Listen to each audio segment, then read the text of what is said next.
அஸ்ஸலாமு அலைக்கும். இன்னைக்கு சண்டே மார்னிங். இன்னைக்கு பிரேக்ஃபாஸ்ட்டுக்கு வந்து பார்த்தீங்கன்னா, கருப்பு உளுந்து இருக்கு இல்லையா? அத வச்சு தான் கருப்பு உளுந்தம் புட்டு மாரி சுட்டிருந்தேன். ஸோ இது ரொம்பவே ஹெல்த்தியான ஃபுட்டும் கூட. யாராவது ஏஜ் அட்டெண்ட் பண்ணியிருந்தாங்க அப்படின்னா, இது கண்டிப்பா அவங்களுக்கு செஞ்சு கொடுங்க. ரொம்பவே டேஸ்ட்டாவும் இருக்கும், ஹெல்த்தியாவும் இருக்கும் அவங்களுக்கு. அண்ட் உமன்ஸ்க்கு வந்து பார்த்தீங்கன்னா, இடுப்பு வலி இருக்கும் இல்லையா? அந்த மாரி இருக்கவங்களுக்கும் இது கண்டிப்பா செஞ்சு கொடுங்க. ஹெல்த்தியான ஃபுட்டும் கூட இது.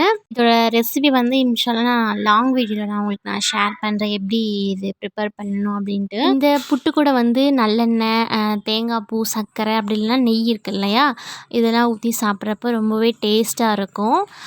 அன்றைக்கி அல்ஹம்துலில்லாஹ் பிரேக்ஃபாஸ்ட்டுமே முடிச்சாச்சு. அன்றைக்கி ஈவினிங் மேலே பார்த்தீங்கன்னா செம்ம மழை இங்கே பிடிச்சிக்கிச்சு. ஸோ அவ்வளோதான் இன்றைக்கான மினி விலாக். தேங்க்யூ ஃபார் வாட்சிங். அஸ்ஸலாமு அலைக்கும்.